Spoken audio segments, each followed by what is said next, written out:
At it again, and I'm sure you guys read the title and of course saw the thumbnail. We got some Trump ads today. Well, I guess technically only two of them are, legitimate Trump ads, that were released by Trump and his team.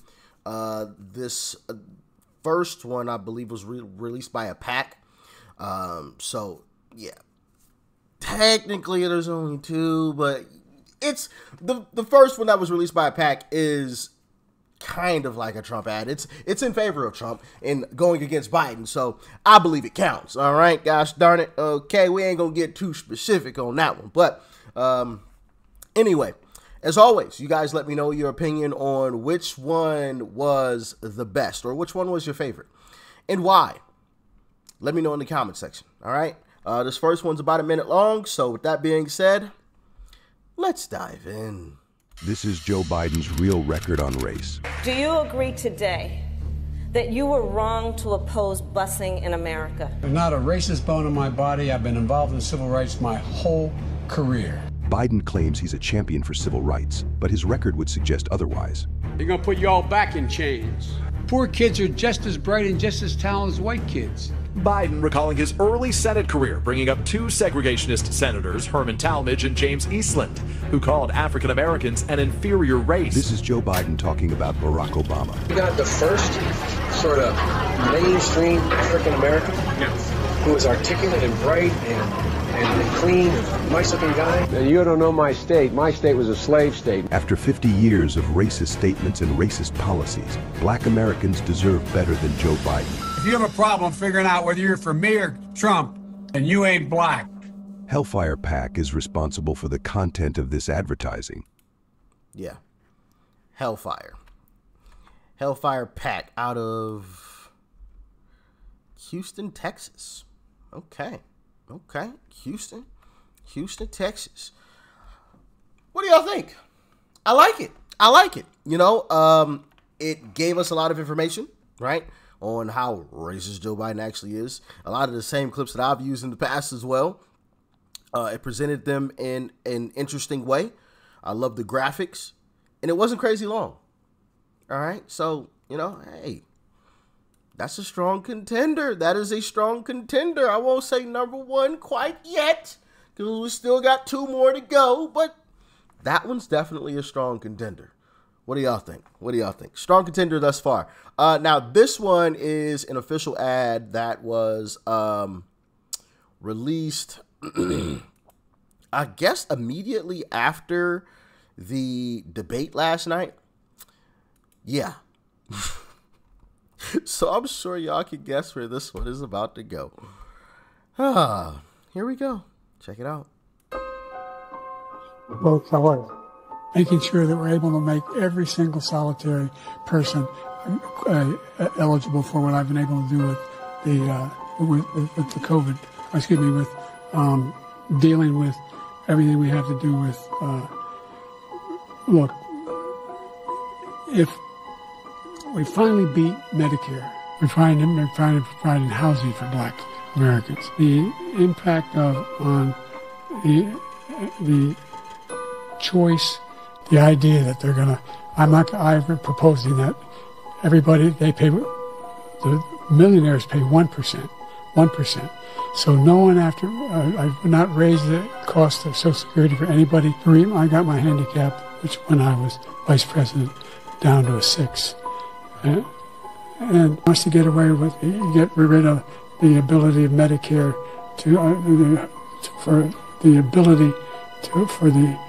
us to be able to negotiate drug prices with the big pharma companies. What I'm going to do is fix the tax system. For example, we have 1,000 trillionaires in America. Billionaires in America. No one was hurt. No one Israeli was accidentally killed, and it stopped. And I'm going to continue to move until we get the total ban on the total initiative relative to what we're going to do with more border patrol and more asylum officers.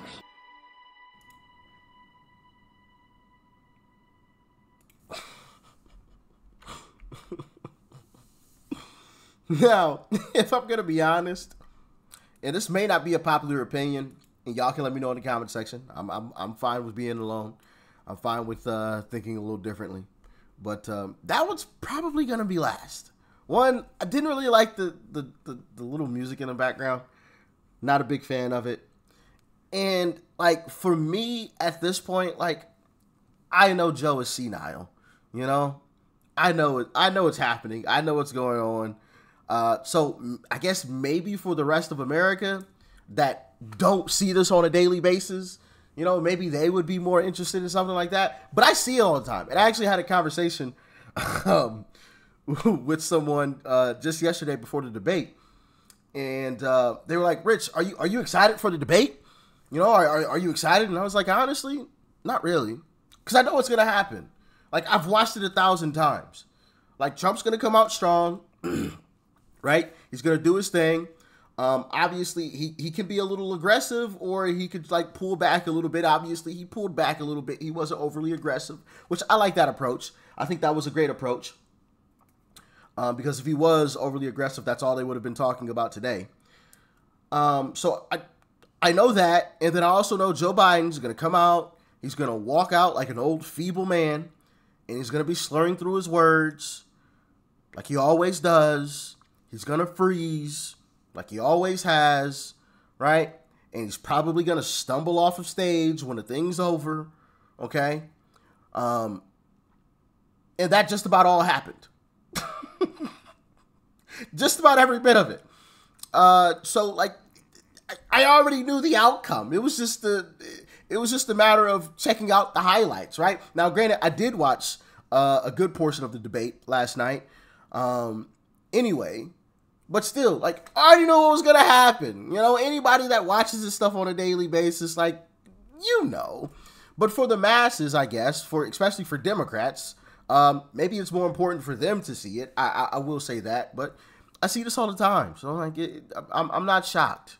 I'm not shocked at all. Or Joe Biden was going to come out, you know, wide-eyed, not blinking at all whatsoever because they hyped him up on some type of drug, and it was going to be completely obvious what was happening to him there, which they didn't do. Almost would have preferred them to do it at this point. Goodness gracious, because that was rough to watch, wasn't it? Rough. Anyway, let's get into this third ad. I'm talking too much. Check it out.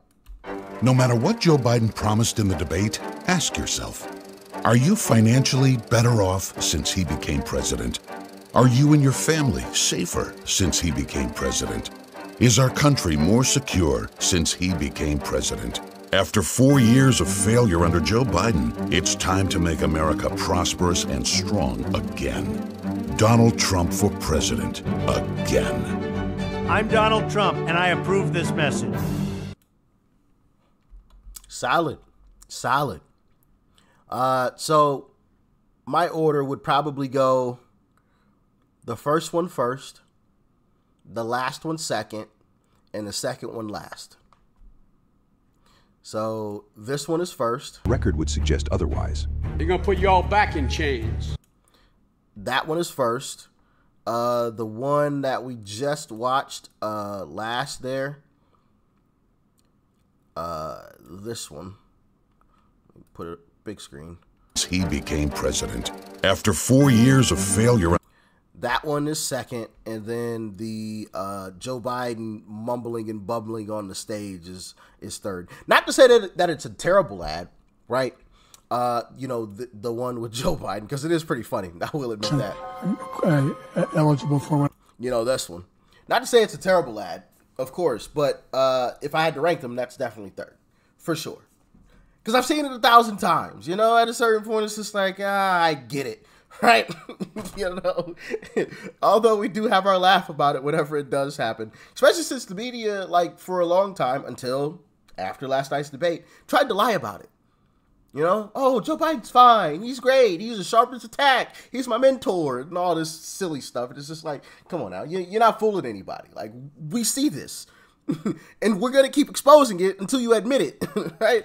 Now they finally admitted it, but I think that was a setup. And if you haven't seen my video from earlier about it being a setup, you definitely want to check that one out, because it's a totally different perspective that I don't think enough people are really talking about as it pertains to the debate last night. But yeah. Which one is your favorite and why? Let me know. Peace and love. I'm out.